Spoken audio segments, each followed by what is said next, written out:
¿Me Bueno. escuchan? Buenos días, Sí, Lick, ¿me sí, escuchan? Vale, sí le escucho, licenciada. sí, vale, buenos días a todos. Está bien, usted me va a hacer el favor de irlas pasando, ¿verdad? Sí, sí, sí.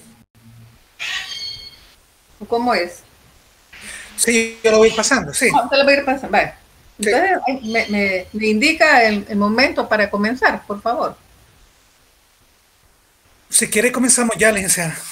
Va, está bien, bueno. Bueno, vamos a comenzar con este tema de pruebas de precipitación. Es la clase número 2.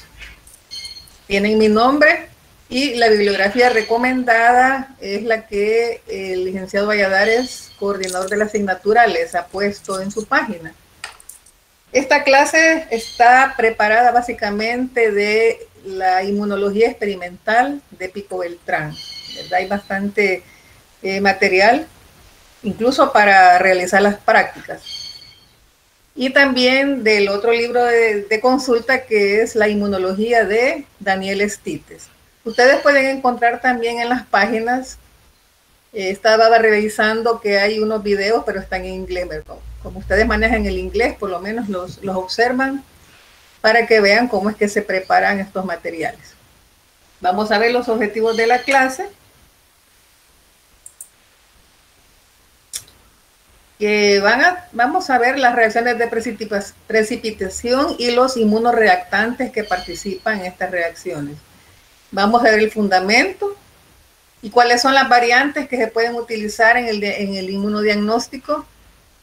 Y bueno, cómo es que iniciaron estas pruebas hasta llegar a las pruebas actuales que tenemos, ¿verdad? Se comenzó con un tubo de ensayo sencillo, viendo esa reacción de precipitación que no es más que un complejo inmune, ¿verdad? Son antígenos con anticuerpos que se han unido dando esa visualización de esa banda de precipitación. Bueno, vamos a comenzar con el tema definiendo qué es una reacción de precipitación. Ustedes ya vieron la de aglutinación, van a ver otros fundamentos de otras pruebas, pero en este caso la precipitación, no confundirla con la precipitación química que vemos en los laboratorios cuando se mezclan dos componentes químicos y se forma en el fondo un sedimento. Bueno, se parece, pero es diferente naturaleza. Aquí se trabaja con anticuerpos y antígenos solubles. ¿Qué significan que los antígenos sean solubles? Bueno, son partes, componentes, por ejemplo, de una bacteria, pueden ser proteínas de cápside viral, pueden ser toxinas de bacterias y en este caso pues se mezclan con sus anticuerpos en una relación equivalente. ¿Qué significa? Vemos a la derecha el anticuerpo en forma de Y con el antígeno en verde. Saben que un anticuerpo, un monómero tiene dos sitios de unión. Entonces, cada monómero se va a unir a dos antígenos. Pero vean ustedes que se puede formar un enrejado cuando hay una cantidad de equivalente tanto de antígeno como anticuerpos, porque vea cómo se van uniendo de tal manera formando una red. Cuando ya hay una cantidad adecuada de anticuerpos con su antígeno, prácticamente ya no habrán inmunoreactantes libres. O sea que ya todo el anticuerpo y el antígeno habrán formado ese enrejado. En esta zona hablamos que hay una equivalencia, o sea que el correspondiente anticuerpo se unió a su antígeno y por lo tanto no hay inmunoreactantes en exceso sin unirse. Entonces de esta forma se va a observar un precipitado visible. Quiere decir que estos son complejos inmunes. En el caso de las reacciones de precipitación, a los anticuerpos se les llama precipitinas y los antígenos se llaman precipitógenos. Entonces, como vemos en la diapositiva, los antígenos tienen que ser multivalentes, quiere decir, o polivalentes o bivalentes, ¿verdad? Quiere decir de que en la parte izquierda vemos un antígeno que ha unido a su anticuerpo en esa forma de Y vean, cada determinante antigénico es diferente, vean, unos tienen forma de triángulo, otros son diferentes, entonces este es multivalente, quiere decir que tiene determinantes antigénicos de diferente naturaleza, y eso es favorable. O puede ser un antígeno que también tiene muchos determinantes antigénicos de la misma naturaleza. Eso es lo importante, ¿verdad? Que entre más determinantes antigénicos existan, habrá más capacidad de ligar más anticuerpos para formar esa red. Veamos la siguiente.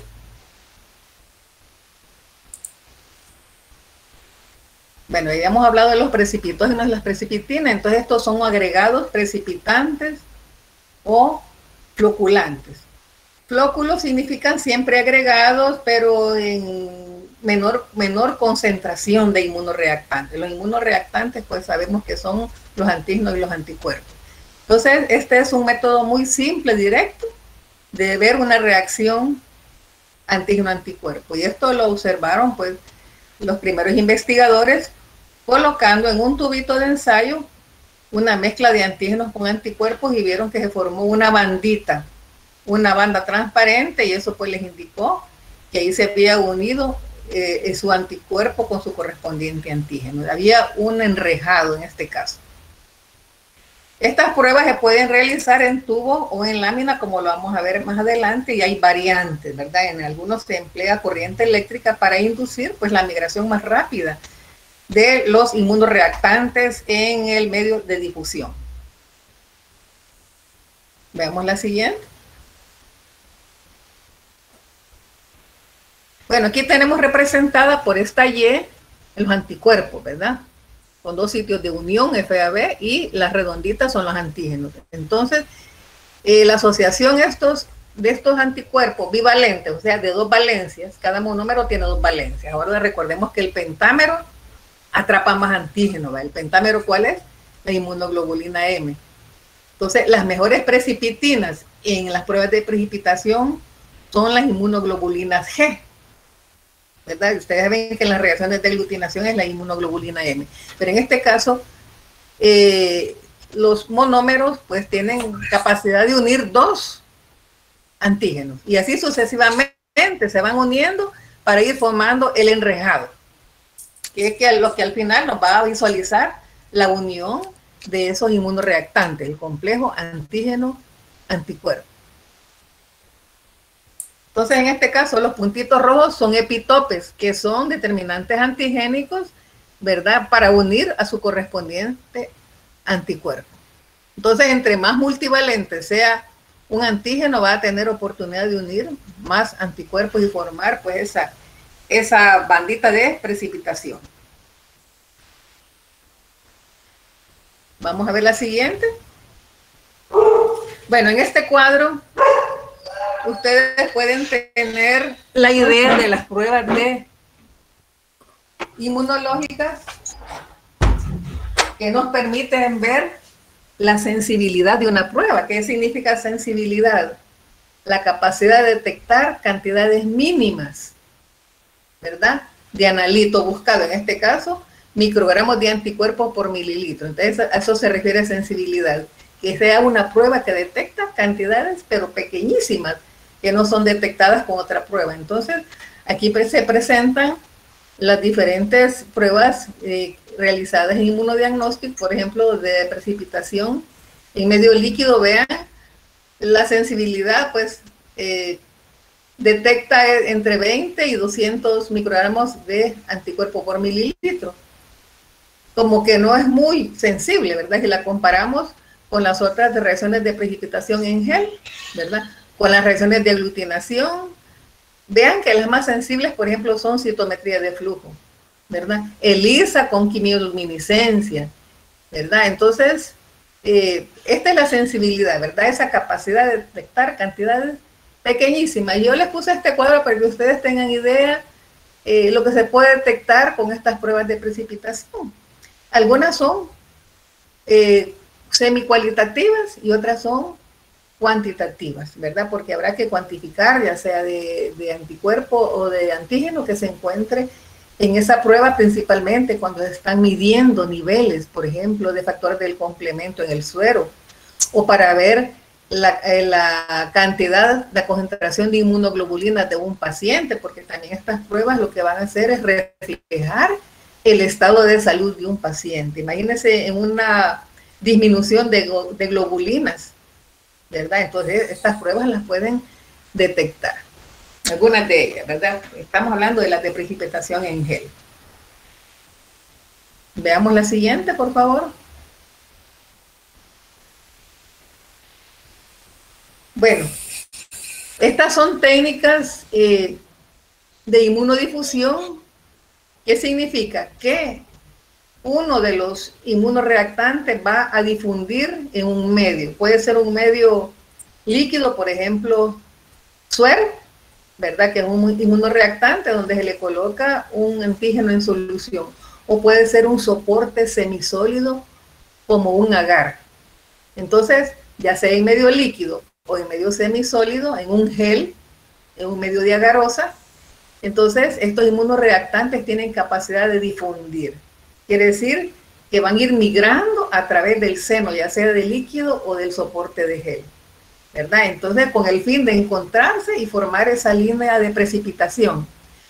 Claro, estas pruebas necesitan no solo de los inmunoreactantes, la concentración, que es bien importante, sino que también necesitan un medio, ¿verdad? Y los electrolitos, pueden necesitar un amortiguador para los cambios de pH, una temperatura adecuada. Entonces, además de la concentración de antígenos y anticuerpos que se están determinando. Entonces vemos de que el antígeno multivalente es uno de los inmunoreactantes, más el antisuero correspondiente. Entonces ya se tienen todos los componentes para realizar este tipo de pruebas, no olvidando introducirlo en una cámara húmeda para mantener pues, que no se reseque el gel y darle un tiempo suficiente. Hay unas pruebas que se pueden determinar en 30 minutos, claro que aquí se aplica corriente eléctrica, ¿verdad? Para que los inmunoreactantes migren con más rapidez y se puedan ver las bandas de precipitación, pero en otras habrá que tener un tiempo de espera para poder ver las bandas si es que se han formado, incluso de 24 o 48 horas. Veamos la siguiente. Bueno, los antígenos, tenemos antígenos solubles y antígenos particulados, pero en este caso los antígenos deben de ser solubles. Por ejemplo, las toxinas bacterianas, proteínas solubles que se encuentran en el suero, lipoproteínas solubles, ácidos nucleicos y otros. Y si se tiene un antígeno soluble, perfectamente se puede transformar en un antígeno particulado, ¿verdad? Este es para otras pruebas, por ejemplo, cuando se les agrega una partícula de látex. Esto ustedes lo vieron en las pruebas de aglutinación, ¿verdad? Puede ser un antígeno particulado, por ejemplo, una proteína de una cápsida viral. Y una cápsida viral es un antígeno particulado. Pero en otros, pues, son solubles. Por lo tanto, pues, las pruebas de precipitación tienen que tener esa base, ¿verdad? Que el antígeno sea soluble. Porque para el antígeno particulado es otro tipo de prueba inmunológica que ustedes ya han de haber estudiado. La otra, por favor, licenciado. Bueno, aquí les mencionaba al principio las pruebas de precipitación que se ven en química, ¿verdad? Donde se agregan dos sustancias químicas y forman un precipitado, ¿verdad? Esto es lo que se observó al principio en las pruebas de inmunoprecipitación ocupando sueros y antígenos, ¿verdad? Un precipitado similar al que se ve en química, ¿verdad? Entonces fue este señor Rudolf Krauss en 1897, ¿sí? 1897 que observó por primera vez una precipitación proveniente de la unión de un antígeno con anticuerpo, ¿verdad? Y probó pues sueros de animales, ¿verdad? Sueros de conejos inmunizados con un componente bacteriano y después los unió a ese suero que tiene suero con anticuerpo, con antisuero, con el preparado de bacterias con el que había trabajado. Entonces vio pues que ese antígeno correspondía, ese anticuerpo correspondía al antígeno que le dio origen y esto lo observó en un tubo, ¿verdad? O sea que estas pruebas son sencillas, pero también tienen su base científica, ¿verdad? Como lo vamos a ver al final, pues tiene una utilidad pues en determinar la calidad de las carnes. Ese es uno de los, en el caso de las pruebas de precipitación en tubo, la prueba de Ascoli, puede utilizar, bueno, hubo una investigación de hace tiempo en México en donde determinaron el origen de las carnes, ¿verdad? Para ver si la carne, bueno, si es de ave, ¿verdad? Si es de jabalí o de cerdo, no mezclarles otros componentes y alterar, pues. O sea que se hizo para controlar la calidad incluso de los embutidos, ¿verdad? Que no llevaran mezclas de otras cosas que alteraban, pues, la calidad. Continuando con las pruebas, aquí tenemos la precipitación en tubos que yo les mencionaba, ¿verdad? Se pone una solución de antígeno y de antisuero. Bueno, el antisuero se pone primero en el fondo porque es más pesado, ¿verdad? Y se le agrega después el antígeno por las paredes, se deja en reposo a que formen las bandas, ¿verdad? Cuando los dos inmunoreactantes migran, tiene que tener un tiempo, ¿verdad? Y después se puede observar la bandita de inmunoprecipitado. Entonces se le llama el test del anillo. Es una prueba cualitativa, ¿verdad? Se puede trabajar en tubos de ensayo o en tubos tan finitos, tan delgaditos como son los tubos capilares, ¿verdad? Y hay forma como de hacer un reporte, ¿verdad? Por ejemplo, en los tubos capilares se puede medir la altura de esa bandita de precipitación, ¿verdad? Se puede reportar en milímetros y también se puede determinar la cantidad de proteínas, ¿verdad? Utilizando los métodos tradicionales que se utilizan para determinación de proteínas, ¿verdad? A cuantificarlas.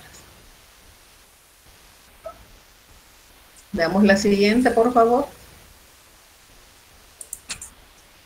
Bueno, aquí tenemos a la derecha el anillo de precipitación, ¿verdad? En donde ahí tenemos los complejos inmunes.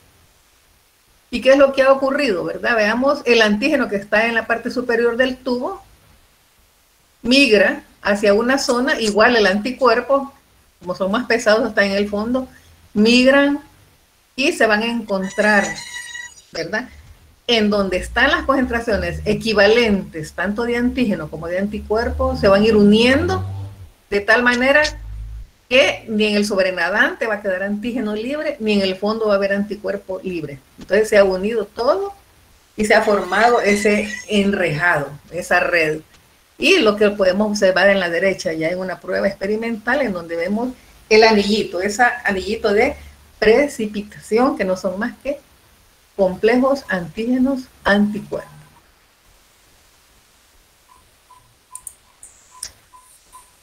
Vamos a ver quién fue el que creó esta técnica. Bueno, en 1946 este señor Audin utilizó este sistema de difusión de los inmunoreactantes. Pueden haber variantes. Puede colocarse los dos inmunoreactantes con agar, o sea, se hace una mezcla del antígeno con el agar, pero primero se pone en el fondo, ¿verdad? El anticuerpo mezclado con el suero con anticuerpo. Se deja solidificar y después se le agrega el antígeno, ¿verdad? Disuelto el anticuerpo. O sea que esta sería una inmunodifusión doble, ¿verdad? Entonces, igual van a migrar el uno hacia el otro y se va a formar esa bandita negra de precipitación. O se puede colocar solo uno de los dos, ¿verdad? Con el gel, ¿verdad? Con el agar, y el otro se deja en forma líquida. Por ejemplo, sería de una sola dimensión cuando en el fondo se coloca el suero con el agar. Se deja solidificar. Pero ya el antígeno ya no va a ir con el agar, sino que va a ir en solución. Entonces sería en una sola dimensión, ¿verdad? Una sola fase, porque ya solo uno es líquido y el otro es con agar. Mientras que en el otro, bidimensional, los dos llevan agar. Y aquí tenemos a la derecha, pues, cómo se podrían observar las banditas, ya una prueba experimental. Y dependiendo de la cantidad de inmunoreactantes, digamos que es un antígeno que tenga varios componentes, se pueden formar varias bandas de precipitación, ¿verdad? Puede ser un antígeno polivalente o un anticuerpo. También polivalente, que tenga otra mezcla de anticuerpos, y así se van a formar las bandas. Entonces, es bien útil también, es una prueba cualitativa si solo se ven las banditas y se reporta pues que hay una reacción antígeno-anticuerpo.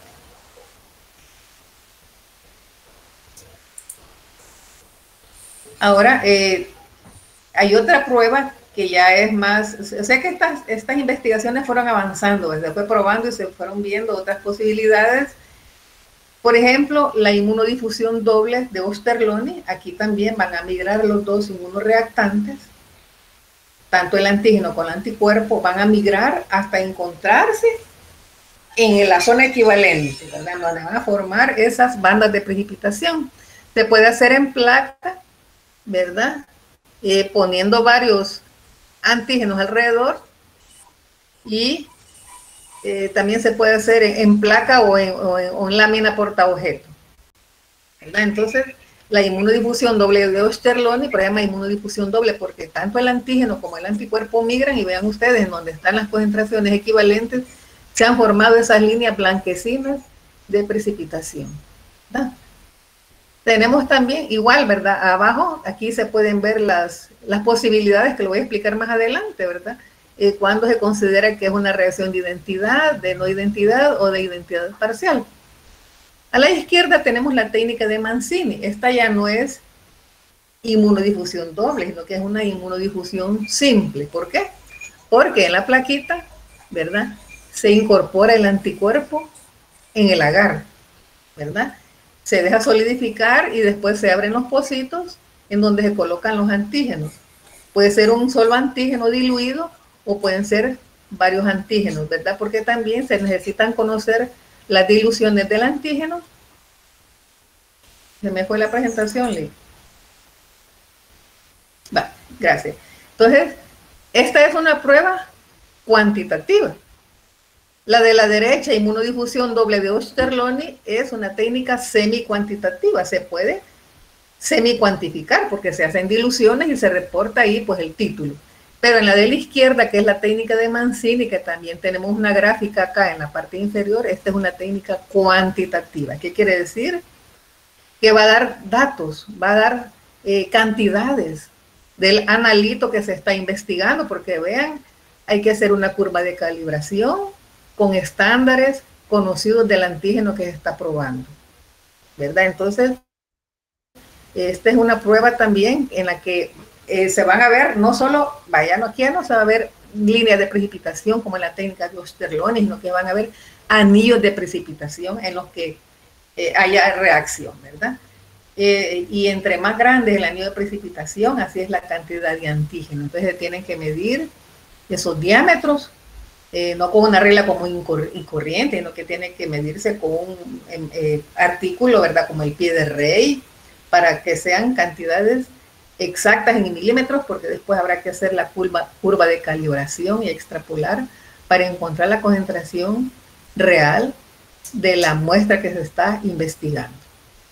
Entonces, en estas pruebas de precipitación hay técnicas cualitativas, semicuantitativas y cuantitativas. Bueno, vemos la siguiente, por favor. Entonces, en estas pruebas, pues, influyen los electrolitos del medio, el pH, la temperatura, la concentración de los inmunoreactantes, y se tiene que ver, pues, los fenómenos de zona. ¿Qué significa? Por ejemplo, se ponen los inmunoreactantes y al principio puede haber más anticuerpos que antígenos.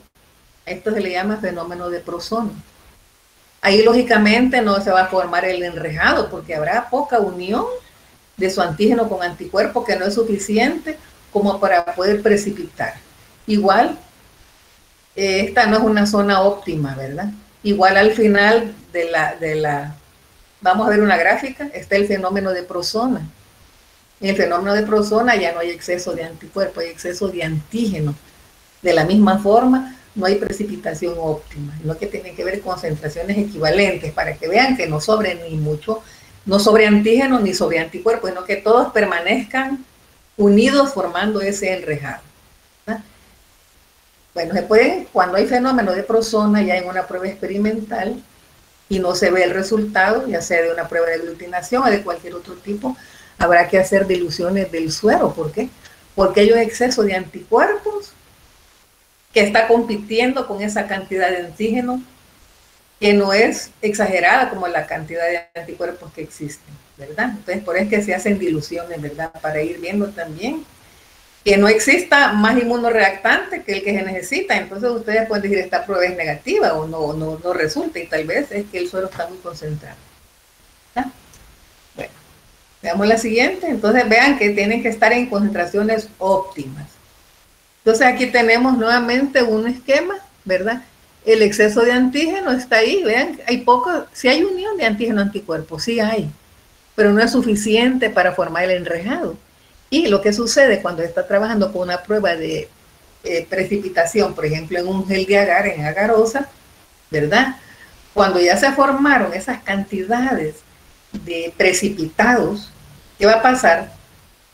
Ya no van a poder difundir a través de los poros del medio. Entonces se va a observar con como esas líneas visibles de precipitación. Entonces, recordándoles que la zona de equivalencia, donde forma el anillo, vean ustedes, no hay anticuerpo libre, ni hay antígeno libre, todos están uniditos, vean. Entonces ahí está una zona de equivalencia en donde ven los inmunocomplejos. ¿Quedó claro?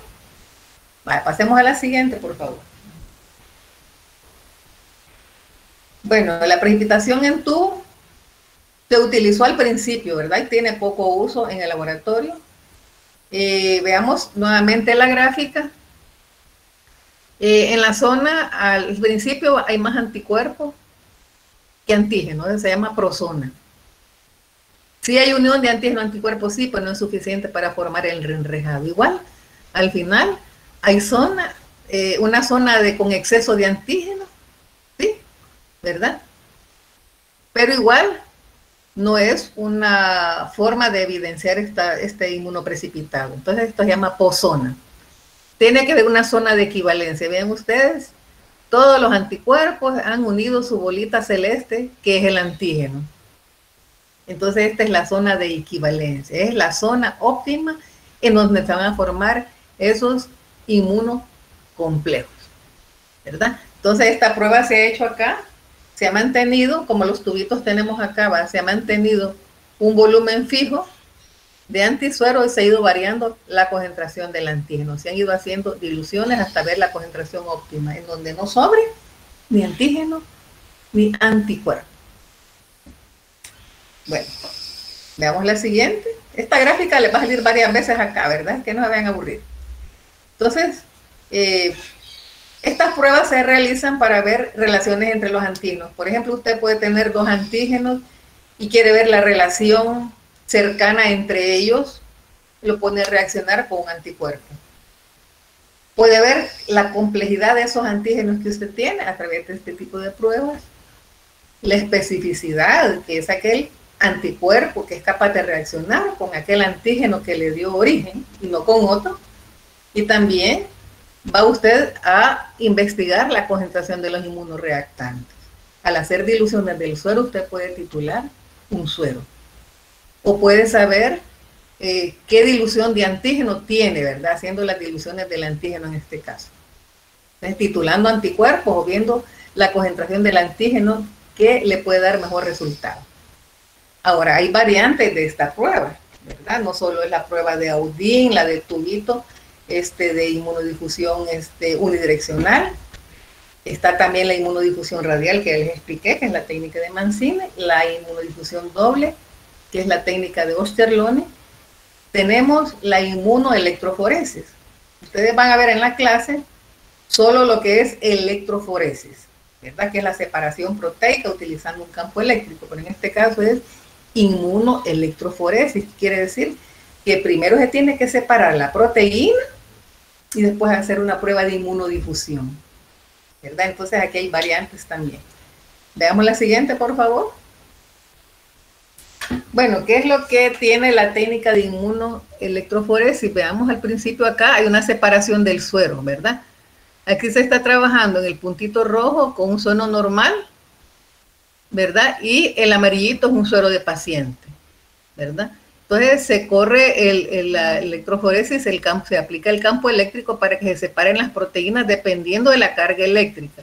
En el centro hay una ranura en donde se va a colocar después el anticuerpo, el suero con los anticuerpos, ¿verdad? Entonces, si hay unión de los anticuerpos con las proteínas separadas del suero, se van a formar banditas de precipitación. Vean que primero se separaron las proteínas aplicando un campo eléctrico y después se hace un ensayo de difusión, ¿verdad? En gel, inmunodifusión, porque se colocan los anticuerpos, los cuales van a migran a los inmunoreactantes hasta la formación de estas bandas que tenemos acá.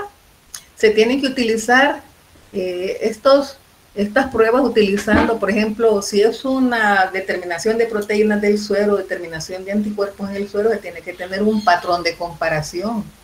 Estas banditas se pueden teñir posteriormente, entonces, dependiendo de la longitud de la característica de un suero normal, pues puede dar un tamaño de banda o un ancho, ¿verdad? Entonces tiene que comparar con el suero normal para poder detectar anormalidades en el suero del paciente, ¿verdad? Entonces, por ejemplo, dice que esta prueba de inmunoelectroforesis aquí está detectando pues ausencia de varios tipos de inmunoglobulinas, ¿verdad? Porque tal vez la inmunoglobulina G tendría que estar más a la derecha, ¿verdad? Una banda más ancha y no le aparece en el paciente, que es la línea que estamos en la parte superior, en donde lo colocó, en el puntito amarillo que se corrió, pues se separó electroforéticamente el suero. Entonces vemos acá, no existe esas banditas características. Entonces esto les puede ayudar pues en el diagnóstico de algunas anormalidades, falta de proteínas, a gamma-globulinemia en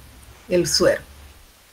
Pero primero se separó por electroforesis aplicando un campo eléctrico y después se hace una inmunodifusión. Bueno, no sé si tienen preguntas los jóvenes, licenciados. Bueno, veamos la contrainmunoelectroforesis. Entonces aquí tenemos la electroforesis en cohete y electroforesis de zona. Entonces vean que en estas pruebas se combina eso, la separación, ¿verdad? Se aplica también la migración. En este caso, la contrainmunoelectroforesis, ¿verdad? Se aplica campo eléctrico para inducir que los inmunoreactantes migren más rápido, ¿verdad? Por ejemplo, aquí a la derecha vemos de que los anticuerpos migran a su correspondiente polo, ¿verdad? Las proteínas generalmente tienen carga negativa, ¿verdad? Entonces van a buscar su polo opuesto para poder unirse. ¿Y por qué se aplica un campo eléctrico? Bueno, porque estas pruebas van a ser más rápidas. Les mencioné al principio que en 30 minutos se pueden ver las bandas de precipitación y con una prueba de inmunodifusión habría que esperar de 24 a 48 horas. Y la electroforesis en cohete, que la vamos a explicar también, siempre aplica pues corriente eléctrica y se van a ver estas líneas, ¿verdad? A medida que va corriendo el antígeno, va a ir dejando una estela, ¿va? Una línea, y en donde va disminuyendo la cantidad de inmunoreactante, va a ir formando un piquito al final, ¿verdad? Entonces por eso se le llama en cohete, por esa forma que tiene esa migración del antígeno, ¿verdad? Esta es cuantitativa, una prueba cuantitativa. Y la electroforesis de zona, que también es aplicable pues en estas pruebas de inmunoprecipitación. Te he visto la utilidad pues de aplicar corriente eléctrica para separar las proteínas, no solo la mera inmunodifusión, ¿verdad? Sino que ya estas pruebas tienen mucha aplicación. Vamos a ver la siguiente diapositiva. Dígame. Esta, sí. La otra anterior, veamos. ¿Sí? Acá ocupamos un gel. Sí, el estándar, por ejemplo. Mire, sí, aquí arriba en el puntito amarillo dice suero de paciente, es el suero problema. Y abajo, suero de paciente normal. O sea que tiene que tener un patrón de comparación para ver lo que es normal de lo que no lo es. A las dos se les hace la misma técnica, se corre, se le aplica la corriente eléctrica, se separan las proteínas y después se pone el antisuero en la ranura del centro y se ven las bandas. Entonces al final vemos las bandas que aparecen de las proteínas séricas en un suero normal, vean, son diferentes a las que presenta el paciente. Siempre tiene que tener un patrón de comparación para ver las deficiencias en ese suero, las anormalidades.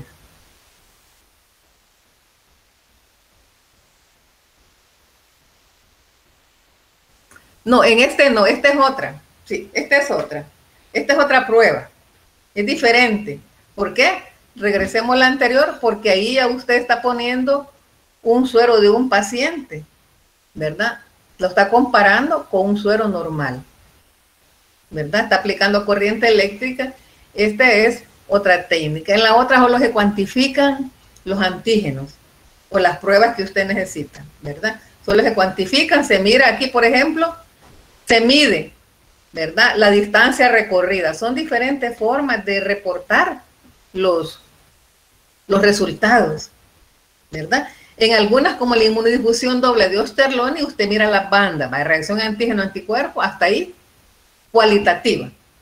Pero usted quiere cuantificar, como lo vamos a ver más adelante, se hacen pocitos, se hacen dilución y usted puede decir, sí, la titulación está a este nivel, en dilución 1 en 2 o 1 en 4.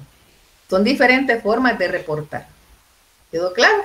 Ahora, por ejemplo, inmunodifusión doble, usted puede tener un resultado de un ensayo que usted haga y perfectamente puede guardar esas plaquitas, las puede teñir y le duran por mucho tiempo, ¿verdad?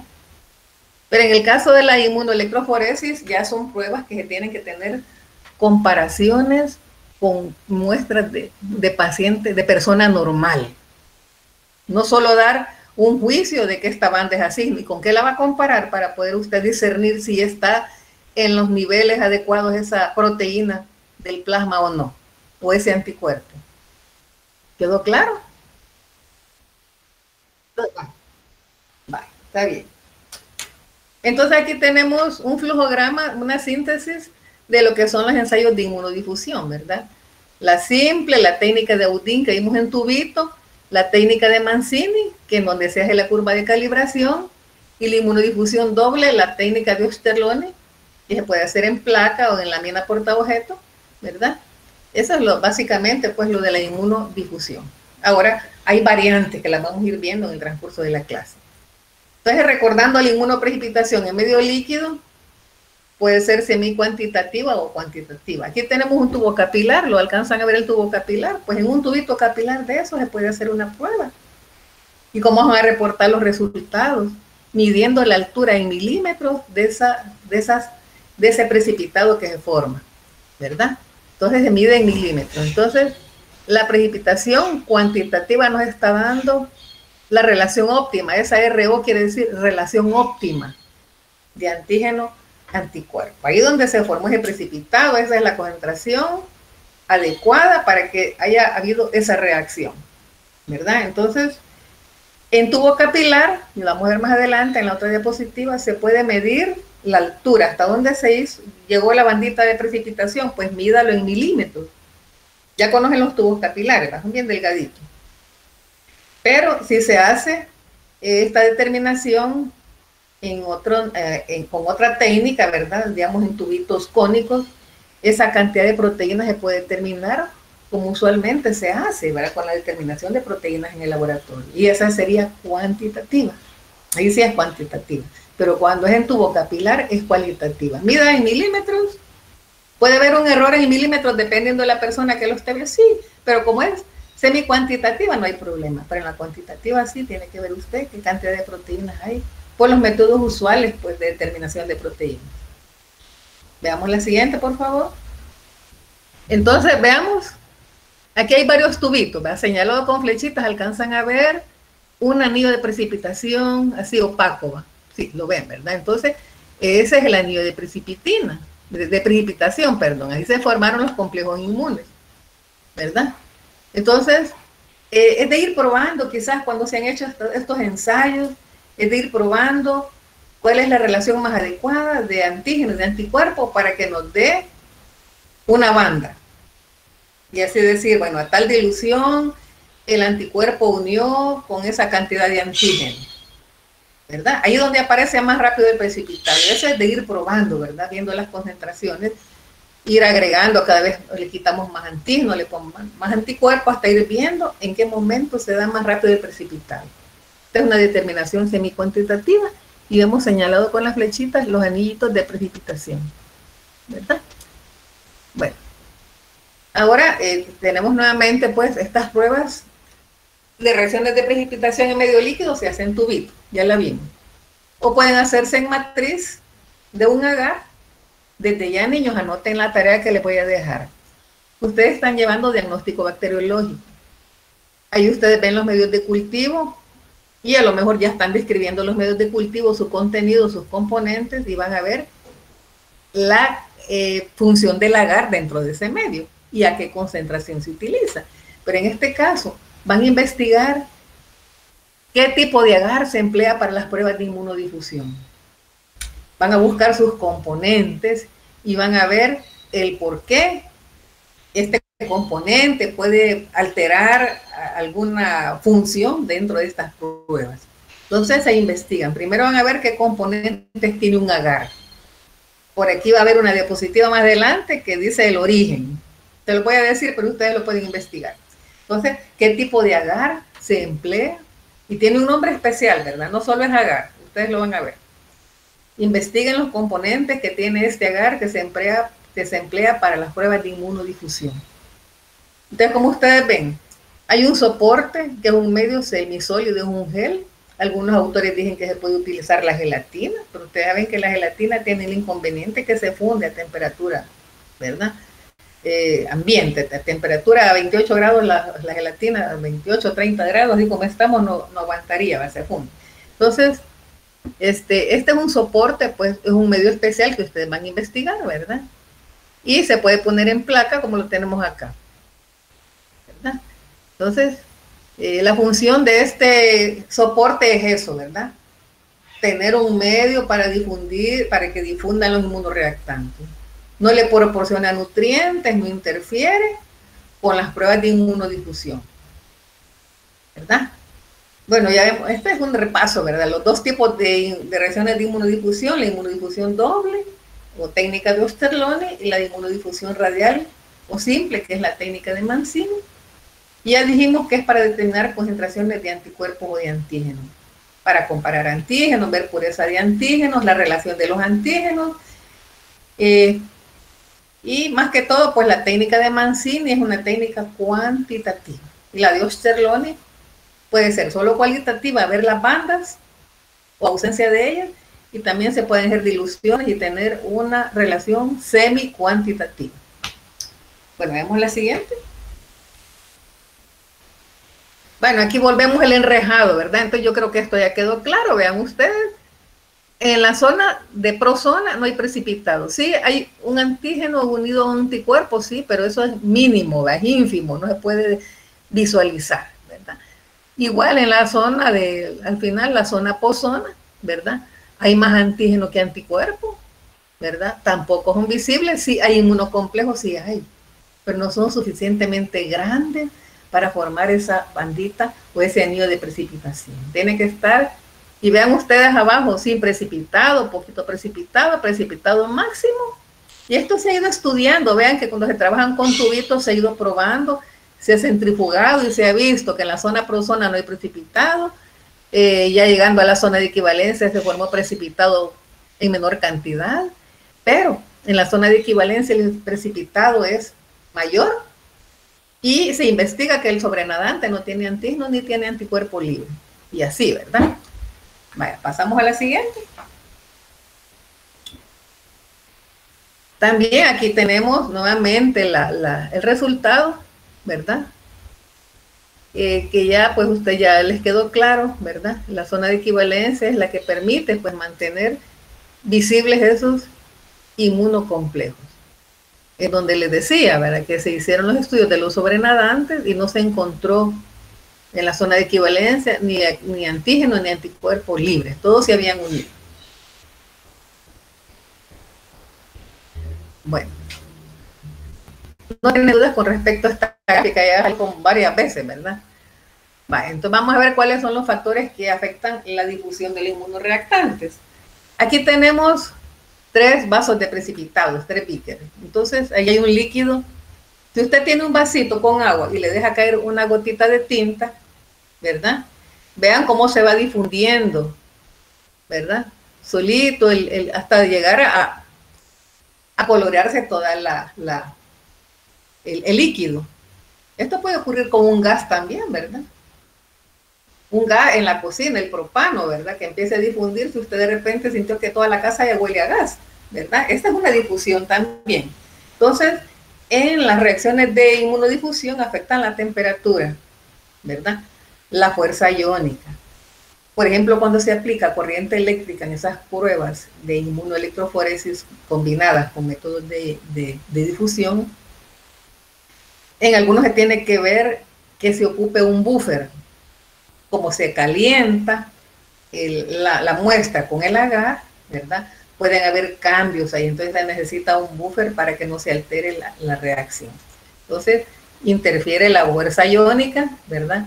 Por eso se emplea solución salina fisiológica, pero en las pruebas donde se aplica corriente eléctrica ya no se necesita solución salina, sino que es un buffer, porque como va a haber calentamiento de la muestra, esto puede alterar incluso el gel, que ya se reseca un poco, pues por el calor.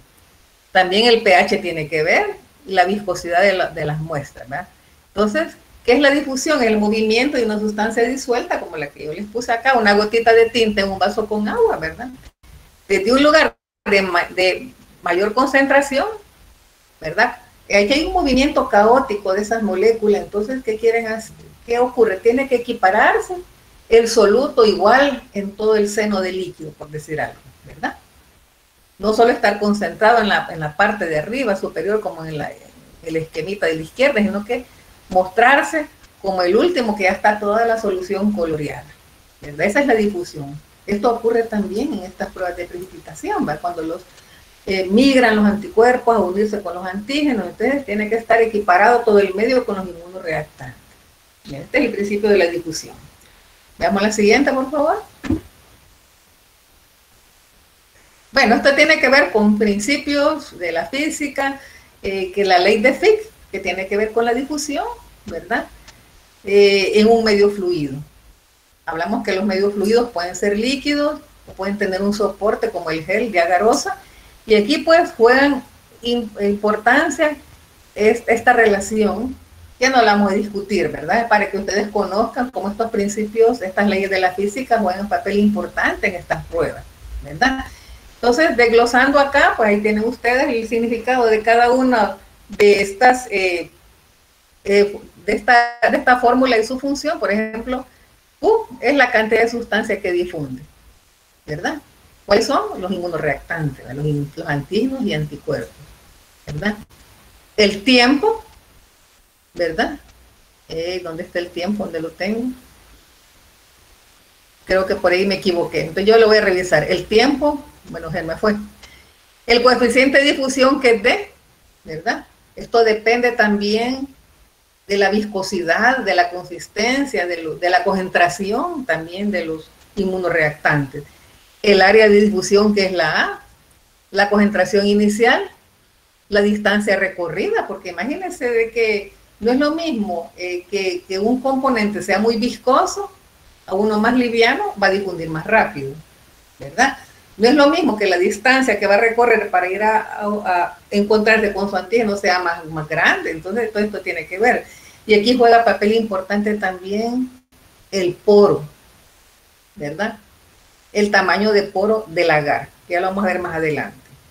¿Por qué tienen que comparar ustedes el agar que se utiliza en bacteriología? Ah, porque aquel es para darle consistencia, pero en este caso el agar es para permitir la difusión de los inmunoreactantes.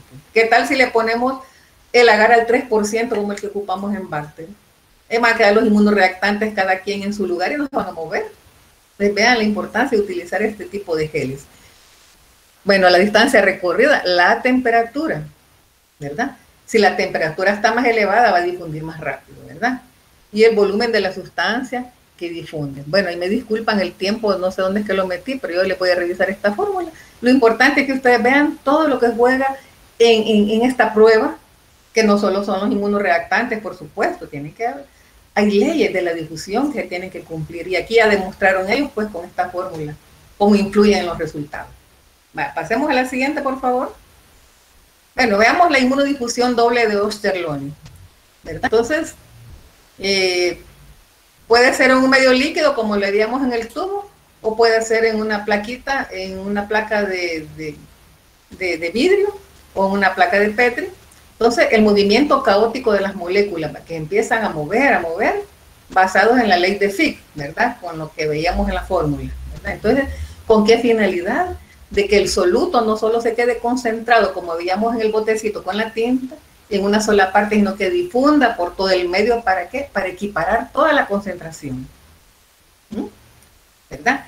Entonces, tiene que ver, pues, la concentración con la difusión de este componente en este caso. ¿Vemos la siguiente? Entonces, para evitar que en un medio líquido hayan distorsiones por corrientes mecánicas o térmicas, entonces eso puede provocar una desestabilización de los inmunoreactantes, puede alterar los resultados. Entonces es mejor emplear geles, geles como este agar que ustedes ocupan y que van a investigar, ¿verdad?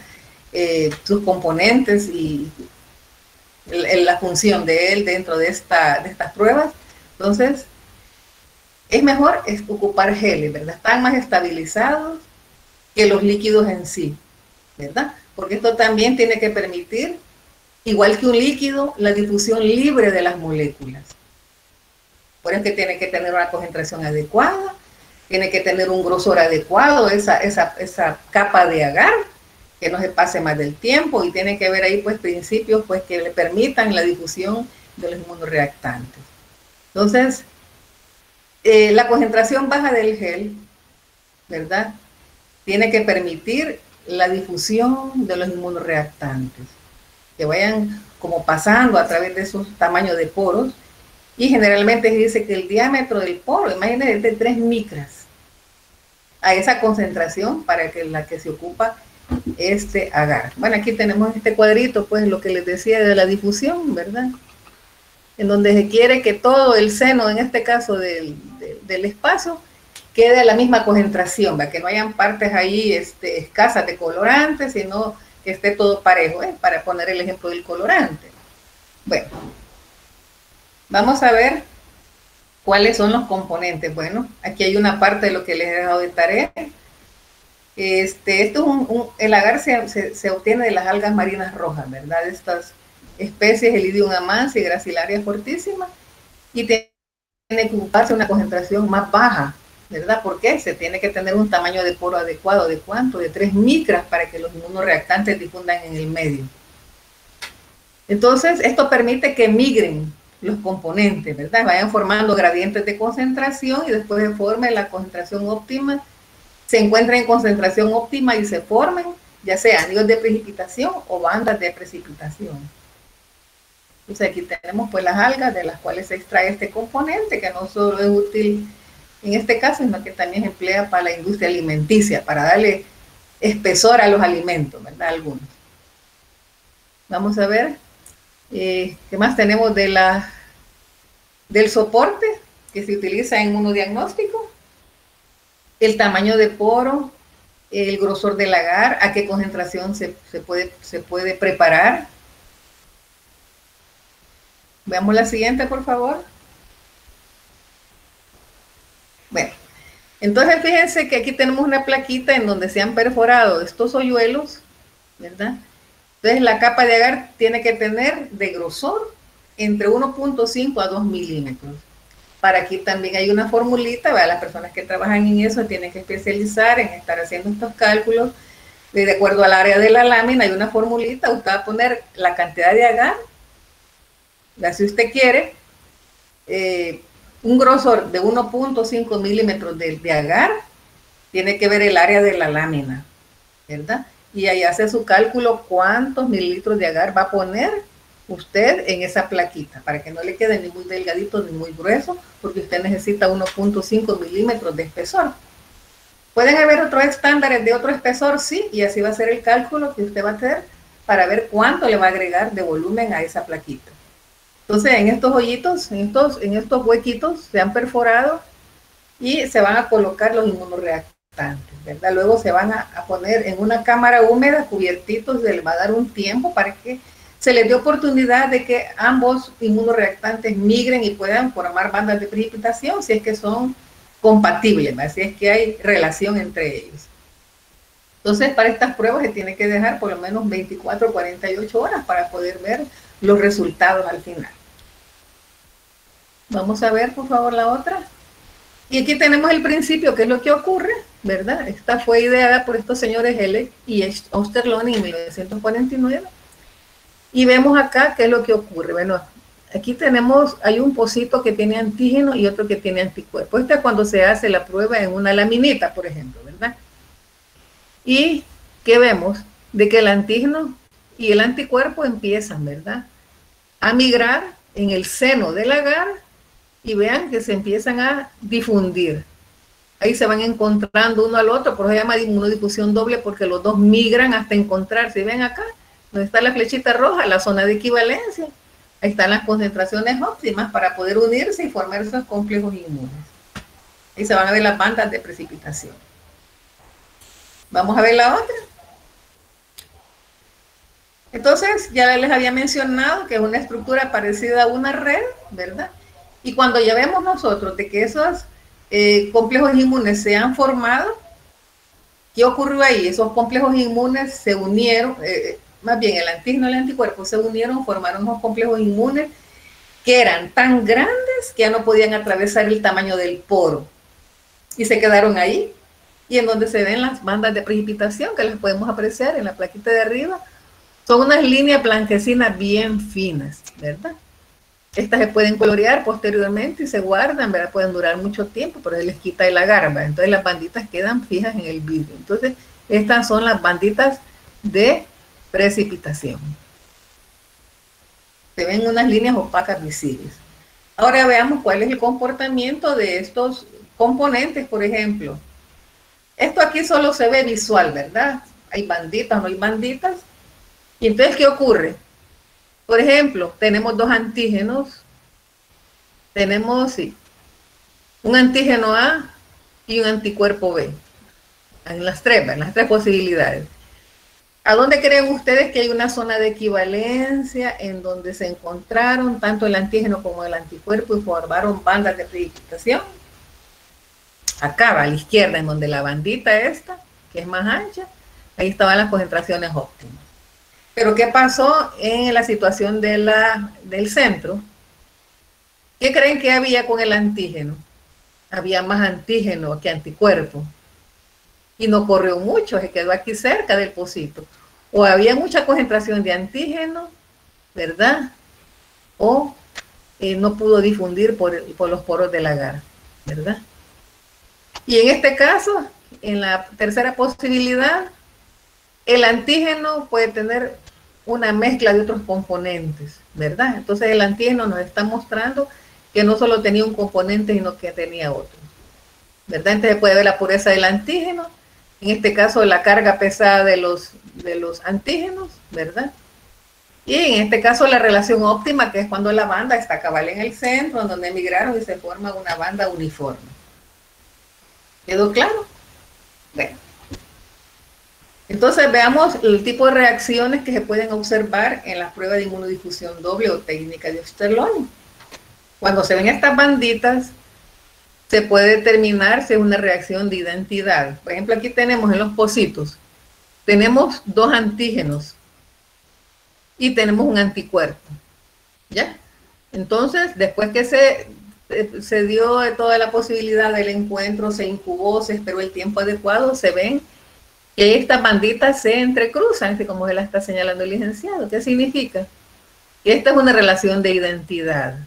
Quiere decir que el antígeno 1, es igual al antígeno 1, pero no a nivel molecular, sino que inmunoquímicamente tienen los mismos determinantes antigénicos y comparten con el anticuerpo. Esta es una relación de identidad.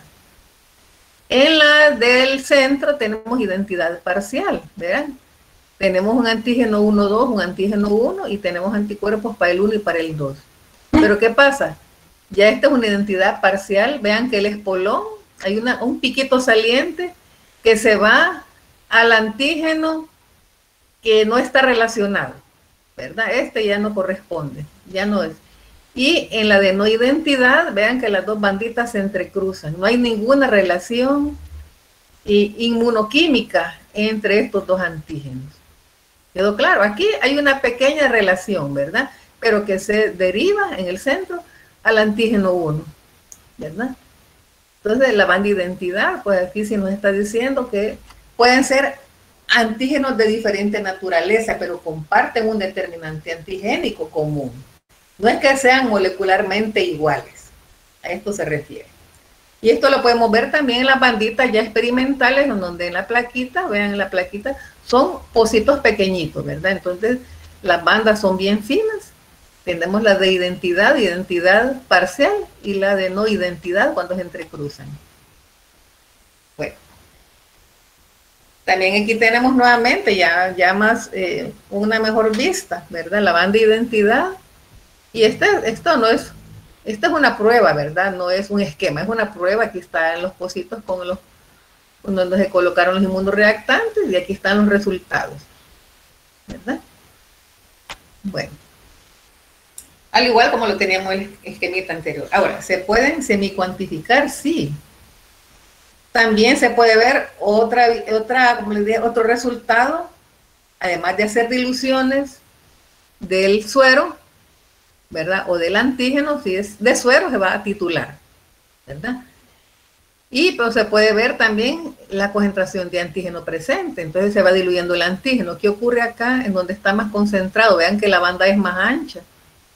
Esta banda se puede ir viendo que va disminuyendo su grosor a medida que el antígeno se ha ido diluyendo, ¿verdad?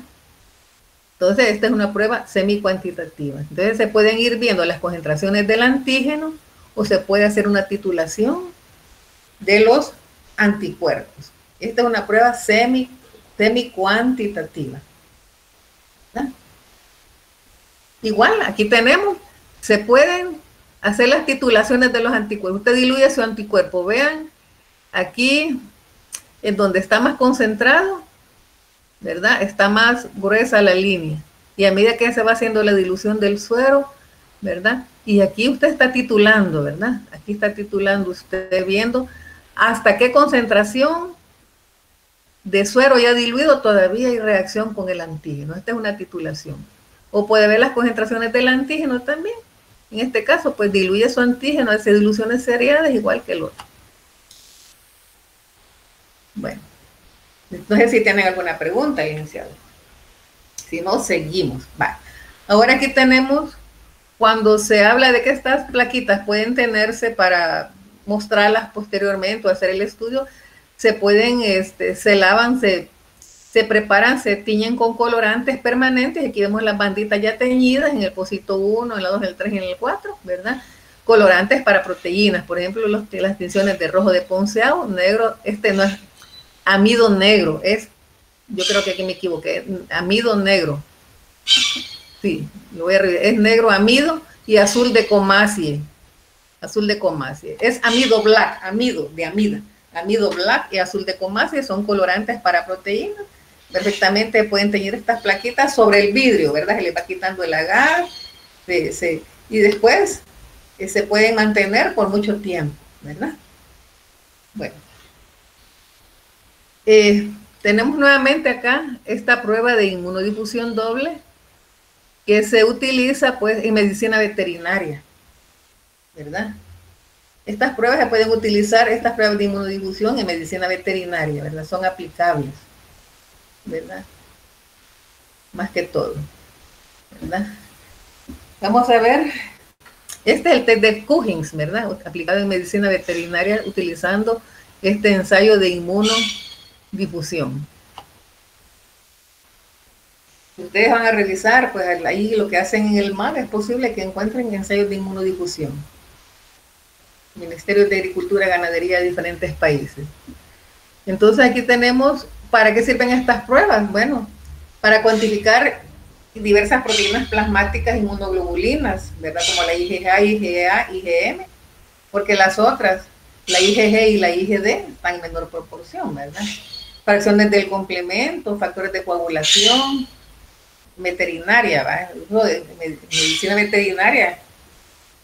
Por ejemplo, para determinar la anemia infecciosa equina, esta plaquita anterior que veíamos de esa inmunodifusión es para determinar esta afección en caballitos, ¿verdad? en pollos, determinar la enfermedad de Newcastle, ¿verdad? Entonces se aplica mucho en esta área. Bueno, vamos a ver la siguiente. Vamos a ver la inmunodifusión radial simple, que es una técnica cuantitativa llamada también técnica de Mancini. Fue ideada por este señor en 1965 y lo que hizo él es hacer una inmunodifusión sencilla, porque es más sencilla, porque en este caso ya no son ambos inmunoreactantes los que migran, sino que solo uno. Vean que hay una plaquita en donde en el agar se incorporó el suero con anticuerpos, ¿verdad? O sea que el agar tiene en su estructura los anticuerpos. Luego, en los pocitos se va colocando el antígeno, ¿verdad? Se coloca el antígeno, pueden ser soluciones del mismo antígeno para poder ver la concentración de antígeno presente en una muestra. Esta es una prueba cuantitativa. ¿Y cuál es el fundamento de la prueba? Vean a la derecha, una vez que se coloca el antígeno en los diferentes pocitos, ¿verdad? Va a haber una migración del antígeno, ¿verdad? En forma radial. Y vean ustedes, aquí se ven unos anillos de precipitación. Entonces, entre más concentrado esté el antígeno, así va a ser el tamaño del anillo de precipitación, ¿verdad? Entonces, si se ha hecho una dilución, por ejemplo, tengamos aquí, digamos, en el pocito 1, una dilución 1 en 2, 1 en 4, 1 en 6, 1 en 8.